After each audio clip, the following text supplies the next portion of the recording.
Hello, everyone. Welcome to Feels Out Loud, brought to you by Becoming Together Therapy and Wellness. This is your host, Becky McNetton.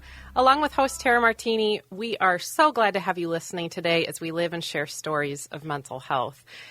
First, Tara, it's exciting to see you today. I haven't seen you in a couple of weeks. I know, I missed Welcome you so back. much.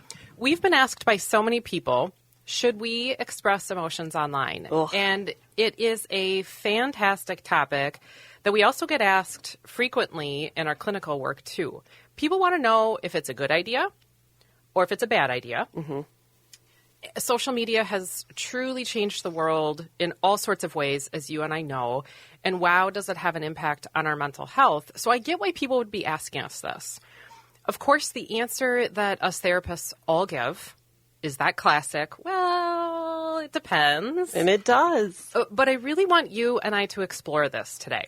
For those of you who remember, Tara, you're one, way back to Instant Messenger in the late 90s or MySpace in the early 2000s, you might remember a life of learning how to navigate these brand new ways of communicating with people. It was incredible to have the opportunity to chat with other people without having to call them. You remember that? Well, here's the little fun fact. I never did IM or MySpace. I did not get a phone until I was almost graduating college. Okay. Well, I'm excited to hear about your experience. For me, I was so excited about not having to pay long distance to talk with people and have phone calls with them. So it says something about the generation that you and I are a part of.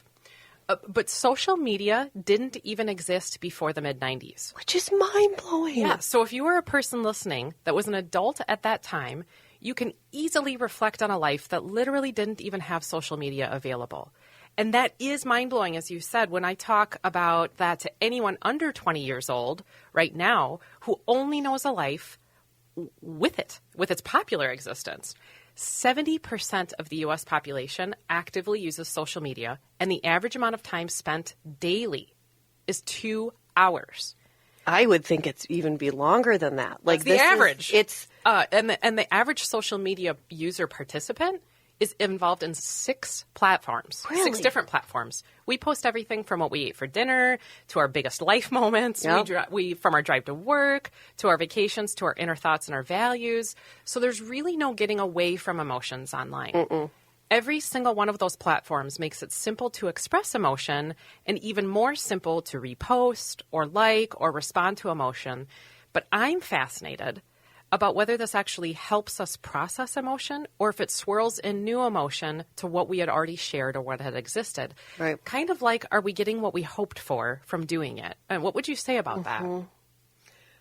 Well, my goodness, this is such a massive topic. And it's that idea of I love today that we chose to just focus on this one facet, right? Because as an educator who taught before social media and after, the differences are profound.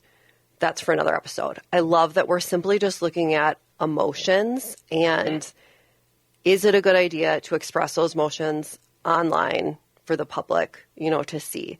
And it's that idea of, are we getting what we hoped for? It is one of those where we have to think to ourselves. It's that concept and idea of how many times do we not think, though, when we post about an emotion, right? Yeah. So we don't even make a conscious effort to think, boy, am I getting what I hoped for? Sadly, we're posting blindly. Yeah, we right? might not even know what we're hoping for. Correct. Yeah. And then it's after the fact when the result comes in, right? Whether we're supported or objectified or refuted. Yep. That's when it's like, ooh, that's not what I was hoping for, right? Yes. Or, oh, I feel supported. Okay, that's what I was hoping for.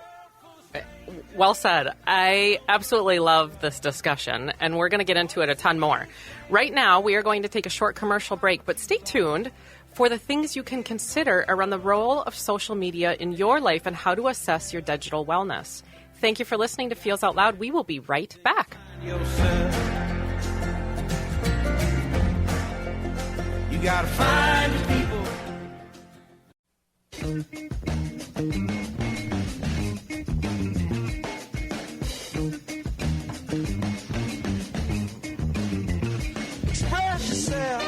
Welcome back to Feels Out Loud, brought to you by Becoming Together Therapy and Wellness. I am Becky McNatt, along with Tara Martini. Let's get right back into emotions shared on social media. So, Tara, why do we post online? What are your thoughts about emotional sharing? Oh, my goodness. Well, first, I think it's important to distinguish, as I stated in the last segment, that I love that we're focusing on one facet. But even within that facet, that idea of sharing an emotion, I think a lot of people don't think of that, and they mistake it for expressing an opinion, which are two different things. Well said. Right? Yeah, well said. So it's that idea of, well, why do we post online? Many times, yes, we do it to state an opinion. I love this, or I hate this, or whatever it is. And it's stating your opinion, whether it's politics, religion, all the touchy subjects, right? But we're not talking about that. We're talking about expressing our emotions. I am sad. I am angry. I am frustrated. I am lonely. I am depressed. I am overwhelmed. And maybe our emotions about those topics. For sure. But not necessarily our opinion about the topics. Right. Yeah.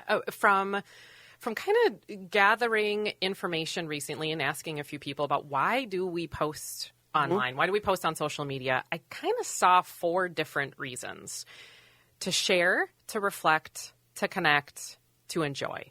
So to Those share, are all great. we're bringing content to others that we feel important, that we feel is important. To reflect, we're highlighting things that we're thinking about. We're highlighting things that we're doing. We're wanting to bring people into those, which leads to that third thing of connect. We want to nurture relationships and build community for ourselves.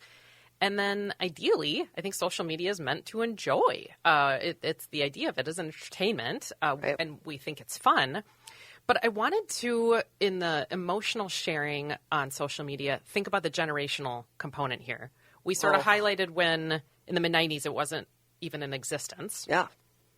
The percentage of U.S. adults who use social media increased from 5% in 2005 to 79% in 2019. That's insane. Yes, 5% What? in 2005 to 79% in 2019. And if you break this down by age group, 45% of adults over 65 years old use social media, and 84% of 18 to 29-year-olds do. If 5% of adults in the U.S. were using social media in 2005, and we leap to 79% 15 years later, we are talking about a massive difference between the age groups and how they'll see social media. And of course, you and I both know, you're a teacher, so if we add teenagers in the mix, and you taught teenagers, the Surgeon General says that 95% of teens use social media, nearly all of them. And 46% of teens in the U.S. say they are on the internet almost constantly, literally all day long. Doesn't surprise me. With teens spending, on average, almost 5 hours every single day on social media. So, of course, then, you and I have bias here on whether we should be processing emotion through social media because, as we said earlier, we're part of an age group that knows life without it. We have lived experience of processing emotions, not having that outlet of posting and reposting or liking. What are your thoughts on this? Well, and oh my goodness, so many thoughts. The first one that popped into my mind was that idea of people, adults, us, when we felt a certain way, whatever that emotion was, we went to the people who lived in our home, or we picked up a phone with a cord attached to the wall, and we called a friend or a relative, mostly a friend. Yes, we did. Right? And that is, to me, when we express that emotion with people in our house or over the phone, chances are we were going to get a response that was supportive in nature, right? It's definitely a more controlled environment because you're speaking to people who love you, who are already connected, who already have all those things like you listed before. Think of it now with teens and adults and all of us with social media. It is the furthest from a controlled environment. So it isn't, I know the 6 people who I'm posting to on Facebook about me being angry, and then that's going to probably give me more support. Instead, it's, I'm throwing it out there for thousands of people, And who knows Yeah. what I'm going to get in return. Well, and you bring up a good point there in when you are actively calling somebody, you can decide when it's done too. Yes. So you can, if you're not receiving support Right. from that sharing Right. of emotion, you could decide, I'm done with this. I'm Yes. ending this phone call. Yep. If we've posted our emotion online, there is not, unless we choose to remove said post, which we'll talk about in a little bit, there isn't an ending to it. Right. So it continues to go. And it doesn't matter if you're at school, if you're at home, if Right. you're on the bus, if you're with your family in a cabin, you never escape it. Right. Right. And from people I know, just in the last couple of weeks, I heard from someone who is in their mid-60s that social media is so fun to see pictures of their friends traveling during wintertime when they are separated. So really cool comment. Yep. And then, no joke, I'm not kidding, the same day I heard someone in their 20s say to me, social media is the most ruthless place ever. They went on to say people lie on social media a lot, and there's no way to find the truth. Now, that's a spectrum. And both those things are truth, That's a right? huge spectrum. Yeah, and it got me thinking that maybe it's because these two people are exposed to completely different emotional content. For sure. What For would you- sure. So what do I think about it? It's that idea of, because I think also for us, people in their 40s and older, it's the idea of we use Facebook to connect with people. So it is purely, here's what's going on in my life, right? When I open my Facebook, I know that it's just going to be from people that I know, right? And I'm going to see their experiences, maybe something negative that's happening in their lives, but it's very much a controlled setting in that, okay, it's the people I know, and I am just looking at what vacation they went on, right? Or their hockey picture. Right. Or a sweetheart dance they just had last weekend. When it comes to people in our 20s, they are using other mediums. They are using TikTok, Instagram, all those lovely things. And they're public profiles. So it isn't just grandma and a cousin or a friend I had in elementary school. It's strangers. Which makes a difference on who's seen your emotional Right. process. And yeah. because of that, it opens the opportunity for it to become extremely ruthless. And I have seen firsthand, since social media came out, Yeah. how truly ruthless Yeah. and horrific it can get. And then on the other side, how positive it can be. 100%. Yeah, from that emotional sharing and space for connection and reflection, as we mentioned in the beginning. And Yep. recently, you and I got together with our coworkers, all of the fellow people at Becoming Together Therapy and Wellness who are clinicians, and we asked the question, should you share your emotions on social media? And it was a very cool discussion. There were, as you remember, Tara, a lot of different opinions. Strong opinions. And at Becoming Together Therapy and Wellness, we have people who range in age from early 20s to early 60s. We have folks who are single, married, people with young children, people with teenage children, young adult kids. We have people who love social media and people who don't use it at all. So we have a pretty solid cross-section of adulthood. I think we do. And some of them be surprises as well, right? And we noticed themes that I wanted to talk through in detail around that question of should we process emotions via social media. The first theme that we saw was the function. What's the function of posting? And you highlighted this before our commercial break in the last segment. Really asking ourselves, what am I looking for? And have we even asked ourselves, what am I Right. looking for? Being honest about, is it comparison? Is it to get the word out about something? Is it self-expression? Is it creativity? Is it introspection? Just recently, I was talking with a teenager who said to me, so many people bait for feelings online. Oh, I wonder if amen. they know they're doing it. And, okay, so what would you say to that? Amen. How many times, and maybe it's because we're coming from a therapeutic lens or a teacher's lens, of how many times do you see on Facebook or Instagram, but mainly Facebook, I think, where someone posts something and says, just when I thought my life couldn't get any harder. Or, wow, today was a rough day. Or whatever, something like that. And my initial thought from a therapeutic lens is, oh, that person is missing something and is seeking something from everyone else, right? What they want is, what happened? Yeah. Right? Why are you feeling this way? And it's that whole, like, baiting the person and then, oh, well, here's what happened. Yeah. And it is almost formulaic, right?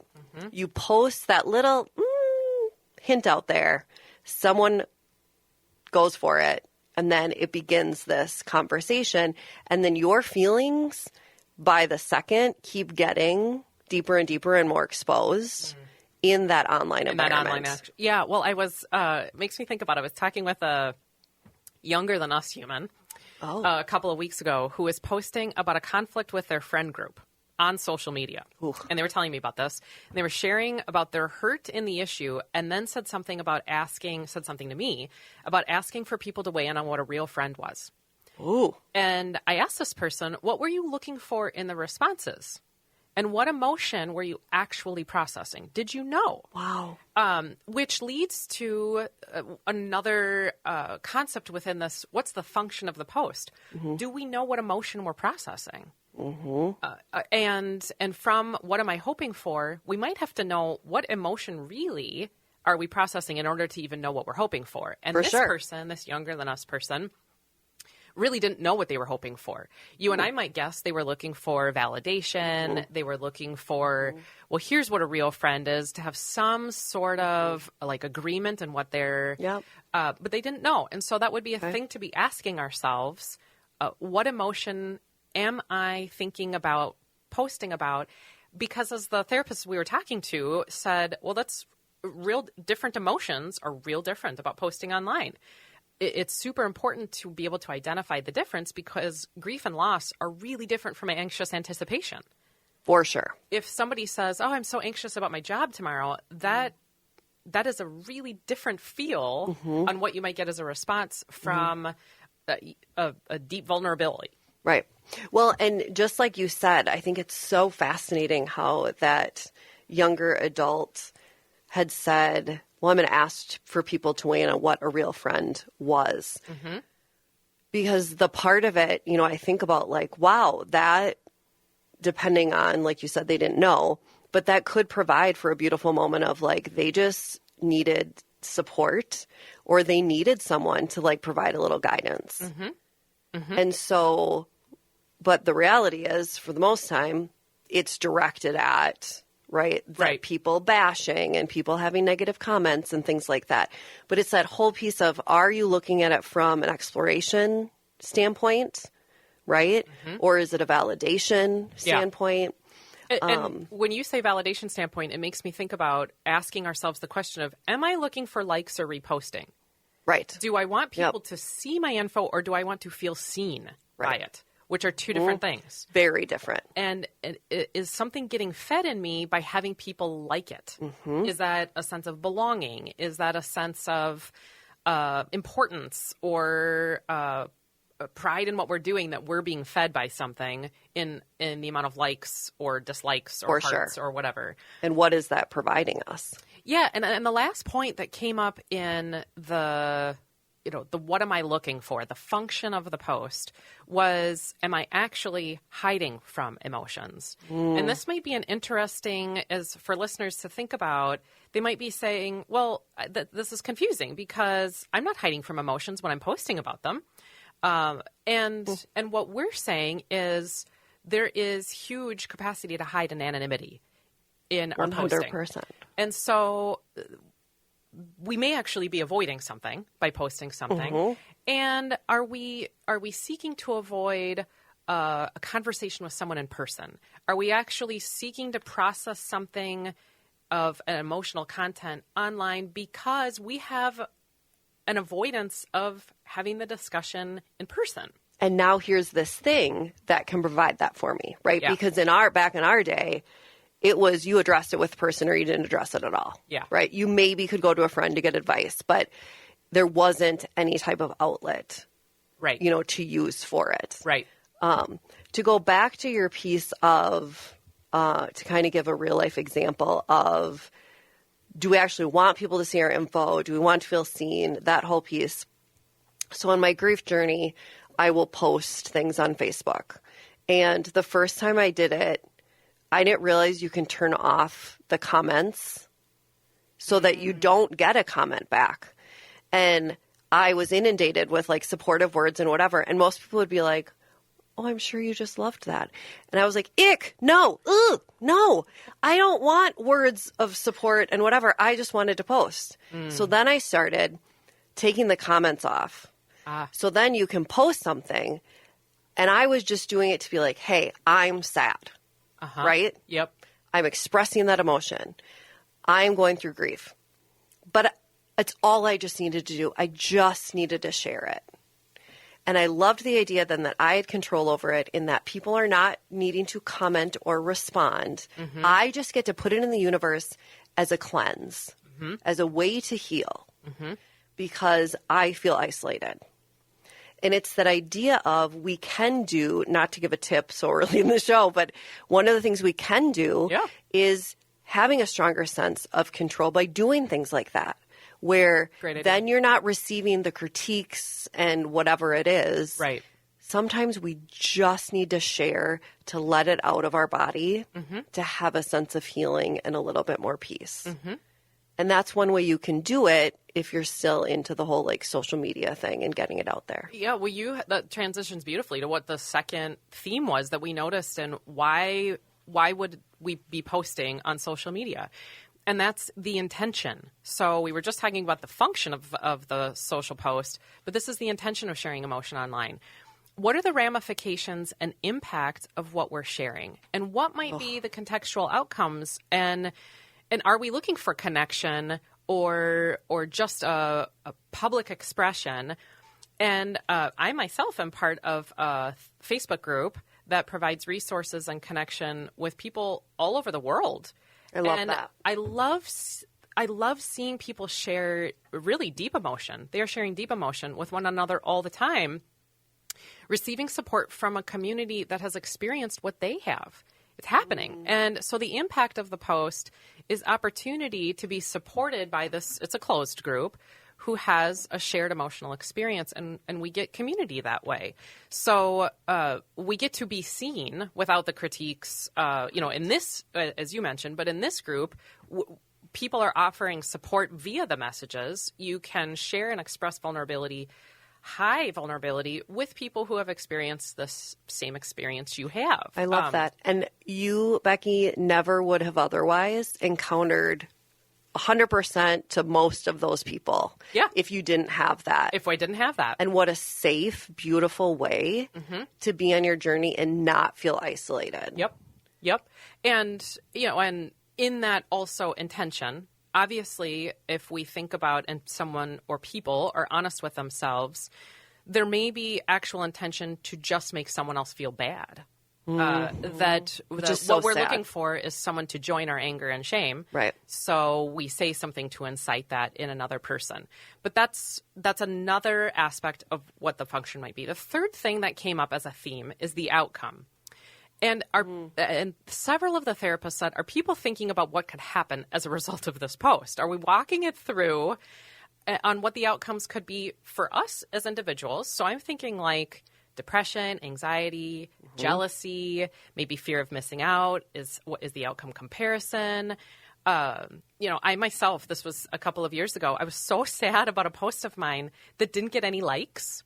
When I thought it was like a really good, I thought it was an awesome post. Right. I love your vulnerability. And then a friend of mine would share a post of like their lunch and would get about 100 likes. And that popularity contest, I hated. Oh. And I realized that I was posting things I was excited about. But then when other people didn't respond with enthusiasm via likes, I started telling myself that I shouldn't be that excited. And so walking through what's the potential outcome of what we are going to share with people and what are the benefits and what are the costs. Right.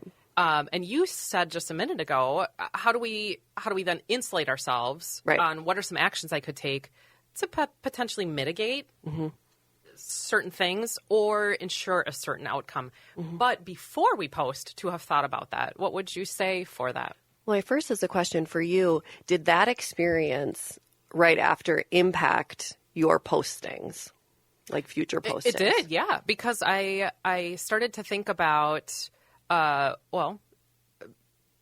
I prepared for somebody to like not enjoy what I'm about to say? I started to tell myself things like people don't actually care what you're saying. And it references this idea of, am I resourced for the cost? Wow. Which is what which our fellow coworkers were talking about. What could happen if I share my feelings or experiences publicly, and am I prepared for that? So mostly for me, it was like, I'm not posting anymore. Right. I'm not doing it because I don't want to expose myself that way. Right. And that's the whole piece, too, of you inherently expected a response, right? Yeah. And so it was like, people are going to notice this and agree with it, thumbs up, heart it, whatever it is. Yep. And that is where, when we look at what are the ramifications or impact of me sharing, it is that piece of us, which is it is a learned skill of, before we post, we need to think about, this may not be received well, and am I okay with that? Yeah. Right? Yep. Because the ramifications can be horrific, and I, again, have seen that firsthand for years. Yeah. But it's the idea of, in the midst of doing it, we don't think, right? So it's what we have to do is take that moment to go, am I okay no matter what the response is? Yes. Right? But that is a learned skill. It's something that needs to become a habit. And so I'm always a big fan of like a Post-it note, like on your computer or in your room or whatever it is.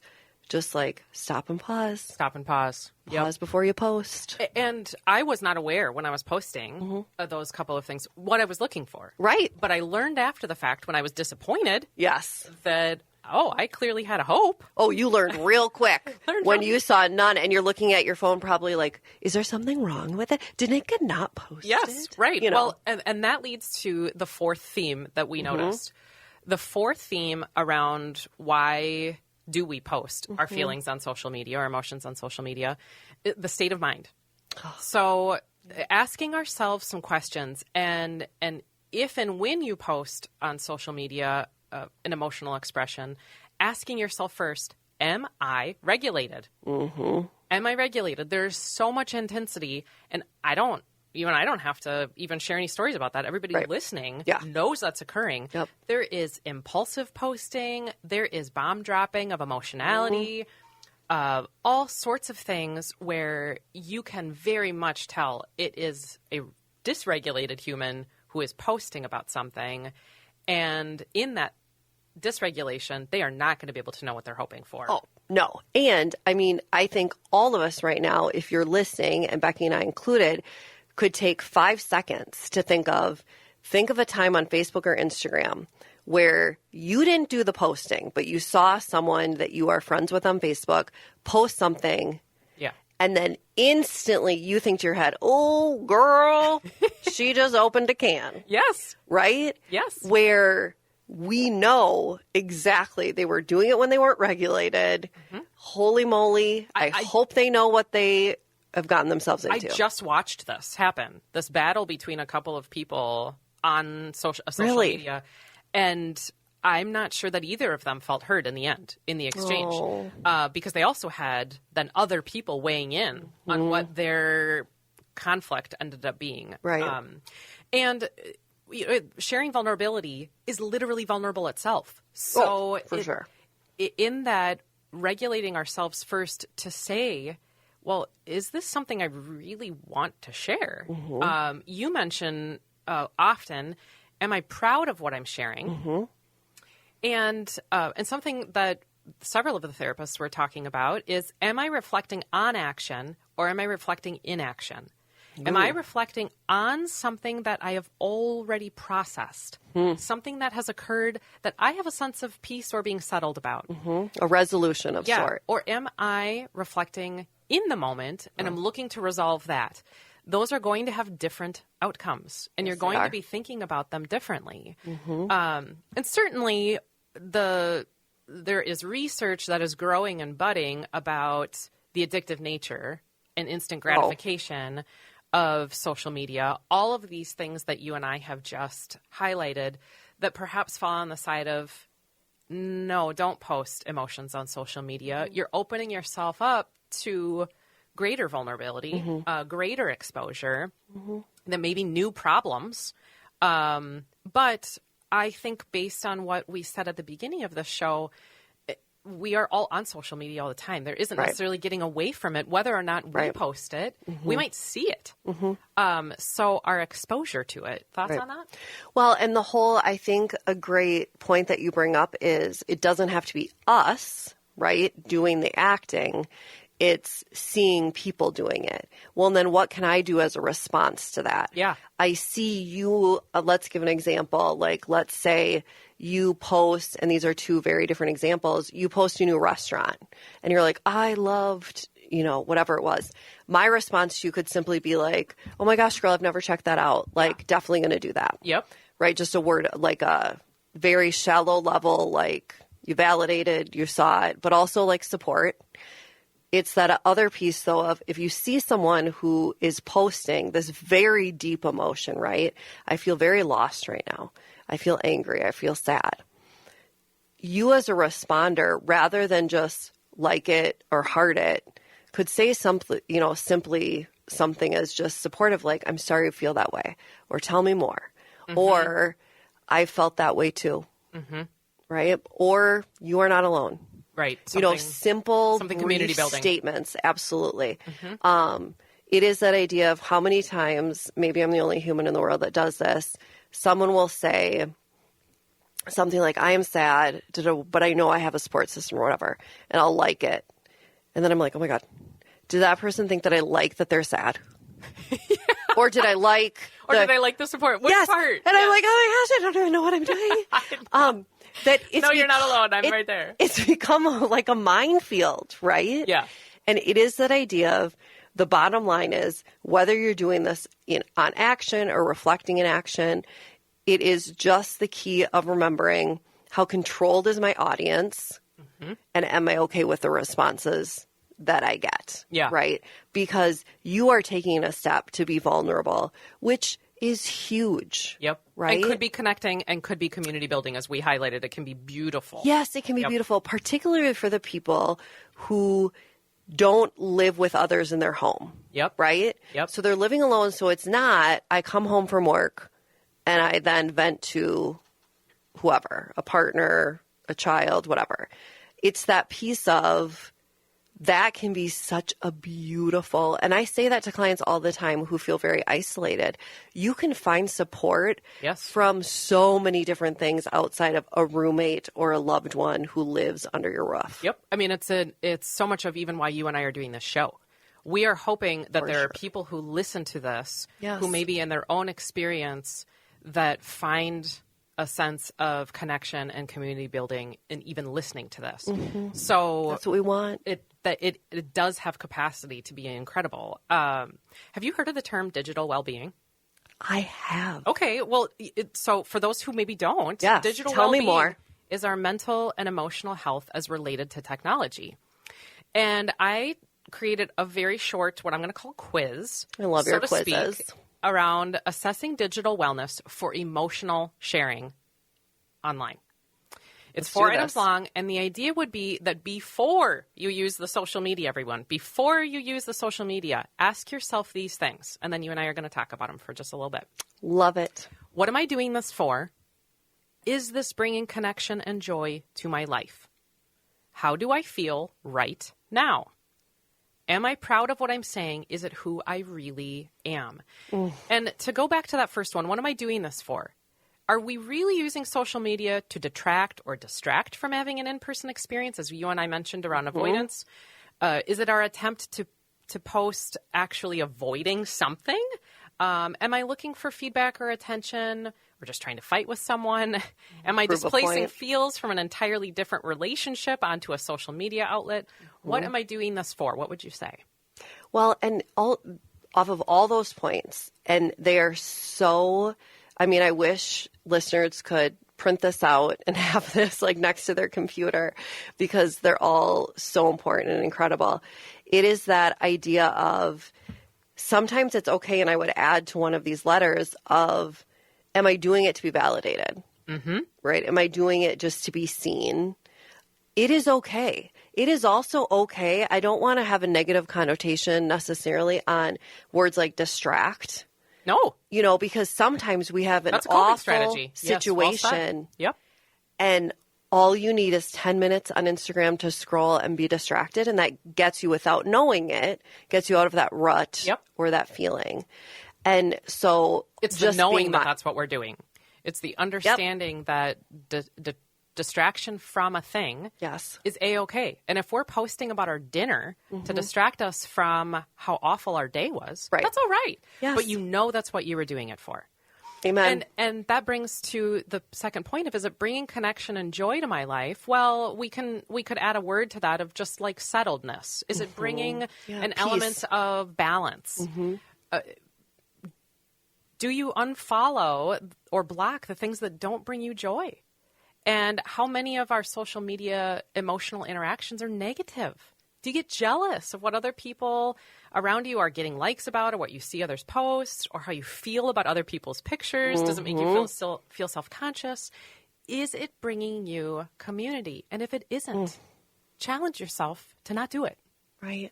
It's a simple, simple thing that takes less than a second to just unfollow. Mm-hmm. Right. And asking ourselves that, hearkening to dysregulation versus regulation, how do I feel right now? How, before you post, how do I feel right now? Am I stressed? Am I lonely? Am I anxious?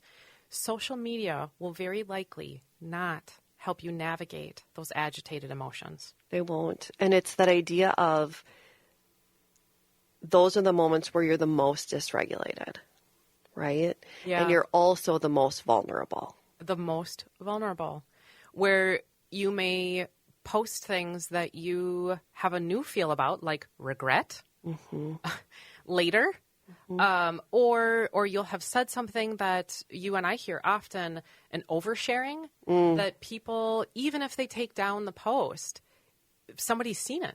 Well, the impact has already been made. Yes. Even if you take it away. And I say that to students all the time. Honey, you post something or a picture or whatever it is, and you regret it and you take it off, it's already done, the damage. People have already seen it. People have screenshotted it, whatever it is. It doesn't go away. So it's, if we can say anything to our audience, it's ask these questions before you post. Right. And that leads to that last question to ask. Am I proud of what I'm saying? Is it who I really am? Am I proud of what I'm saying? Would I be proud if it got reshared too? Yes. Because as you said, people have screenshotted it. They maybe have shared it on their own social media. Your emotions become somebody else's emotions to be doing whatever they feel like with. So when you say, is it who I really am I posting on social media something that I would say directly to someone? And how many people would honestly say no? No, I would not have the courage to say that to someone's face, but I sure as heck will on a keyboard or on a phone. Right. And what that would mean relationally, also for ourselves, in a living that question of like, well, would I say this to a person? If I wouldn't say it directly to them, including myself, then maybe I should stop and not post this thing. Yes. Because it might create a different feel than what we are trying to fill, satisfy, process online. We're now adding something new in. And so often we don't even think about that before we're posting on, well, now I got another issue in the bucket. Which you've created, right? Because of this. And I think what you just said is the most important thing is, would I be proud of this? Am I going to be proud of myself? Or would a family member be okay seeing this? Would my mom be proud of me? Well said. If she saw this post? Well said. So much to think about here. We are headed to a commercial break, but when we come back, we will talk through listener questions on emotions shared via social media. Feels Out Loud will process your thoughts in just a moment. From nobody else, all you got to do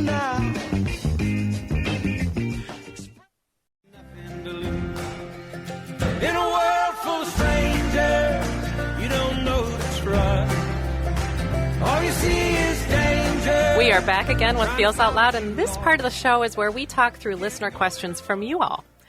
If you have a question related to mental wellness, sharing feelings, or our topics for each week that you would like us to process through, please visit our website at becomingtogethermn.com and find the Feels Out Loud page to submit a question directly, or you can email us at contact@becomingtogethermn.com.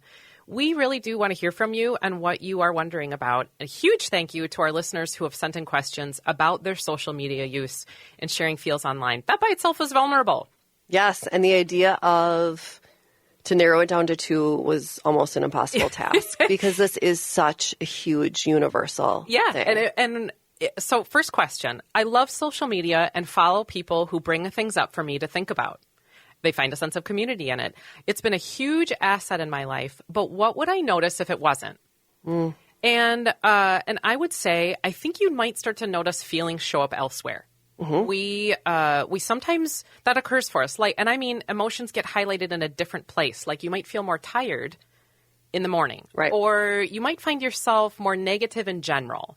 I think you mentioned this earlier in the show, Tara, that you might find yourself hyper-focusing on social media too, what I did after my post. You might see that you want to share a ton about yourself and your feelings online and then maybe keep up with who has commented and what they've shared. Right. That you're almost looking for what are people saying about it. You are.